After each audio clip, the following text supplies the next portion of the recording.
ભાવનગરમાં ઘરવેરામાં તોતિંગ વધારાની દરખાસ્ત કરવામાં આવી છે અને ઘરવેરામાં 30% વધારાની દરખાસ્ત કરવામાં આવી છે તો રહેણાંકમાં ચોરસ મીટર દીઠ 4 રૂપિયા વધારો અને બિન રહેણાંકમાં મીટર દીઠ 8 રૂપિયાનો વધારો ત્યારે સામાન્ય સભામાં વેરો વધારવા મુદ્દે ચર્ચા કરવામાં આવશે।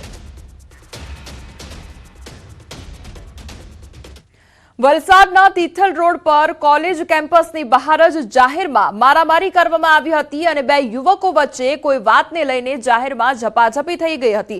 ઉગ્ર બોલાચાલી થતા માહોલ ગરમાઈ ગયો હતો। અન્ય યુવકો બબાલમાં જોડાતા મામલો વધુ બીચક્યો હતો અને બધાએ સાથે મળીને એક યુવકને માર માર્યો હતો। ઘટનાના દ્રશ્યો જોતા આસપાસના લોકો એકઠા થઈ ગયા હતા। બનાવની જાણ થતાં જ પોલીસે જરૂરી કાર્યવાહી પણ હાથ ધરી હતી। તો યુવકોમાં બોલાચાલી થઈ હતી અને ત્યારબાદ 7 થી 8 યુવકો આવી ચડ્યા અને એક યુવકને માર મારવામાં આવ્યો હતો। તે અંગેનો વિડીયો પણ વાયરલ થયો છે। પોલીસ દ્વારા આ મામલાને ગંભીરતાથી લઈને આ અંગે કાર્યવાહી પણ કરવામાં આવી છે। તો કોલેજ કેમ્પસની બહાર જ મારામારી કરવામાં આવી હતી અને બે યુવકો વચ્ચે ઝપાઝપી થઈ। ત્યારબાદ અન્ય યુવકો પણ ત્યાં આગળ આવી ચડ્યા હતા અને એક યુવકને ટાર્ગેટ કરી એક યુવક પર હુમલો કરવામાં આવ્યો હતો।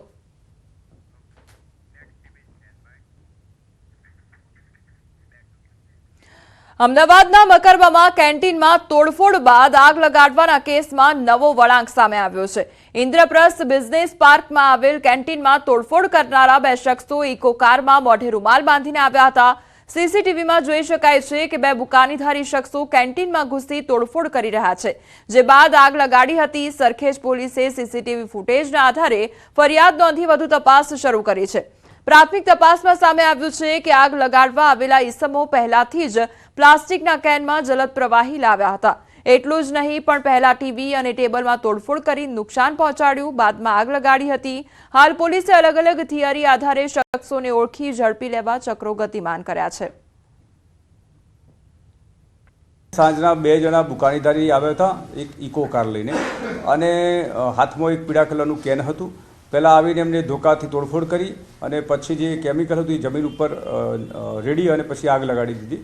2 મિનિટમાં આગ તો બુઝાવી દેવામાં આવી હતી ને પછી પોલીસે જાણ થતાં પોલીસ તુરંત પહોંચી ગઈ હતી। પણ એના પહેલાં જે બે ઈસમો આવ્યા હતા બંને ભાગી ગયા છે। બંને ઈસમોનો જે સીસીટીવી ફૂટેજ પોલીસે હાથવગા કર્યા છે। તપાસ ચાલુ છે। ફરિયાદીના કહેવા પ્રમાણે એમને કોઈની સાથે દુશ્મની વાત નથી કે કોઈના ઉપર એમને શક નથી। તેમ છતાં પોલીસે મહેનત શરૂ કરી છે અને ટૂંક સમયમાં આરોપી પકડી લેવામાં આવશે।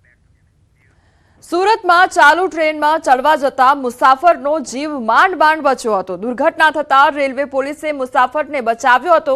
મુસાફરે સંતુલન ગુમાવતા સ્ટેશન પર પડી ગયો હતો। સ્ટેશન અને ચાલુ ટ્રેન વચ્ચે ફસાઈ ગયેલા મુસાફરનો આબાદ બચાવ થયો છે।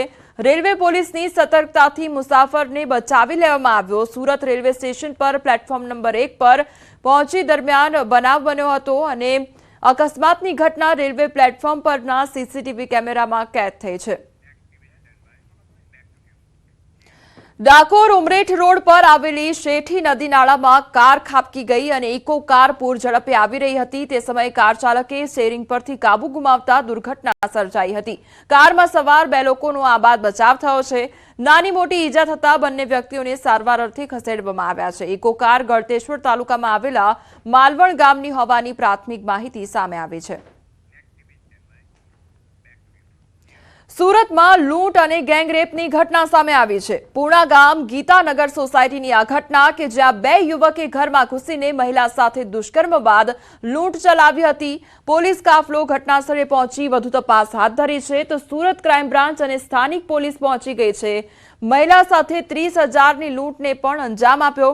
ઘટનામાં શકમંદના સીસીટીવી ફૂટેજ સામે આવ્યા છે। ઘરમાં ઘૂસતા અને બહાર નીકળતા બે શખ્સો નજરે પડ્યા છે।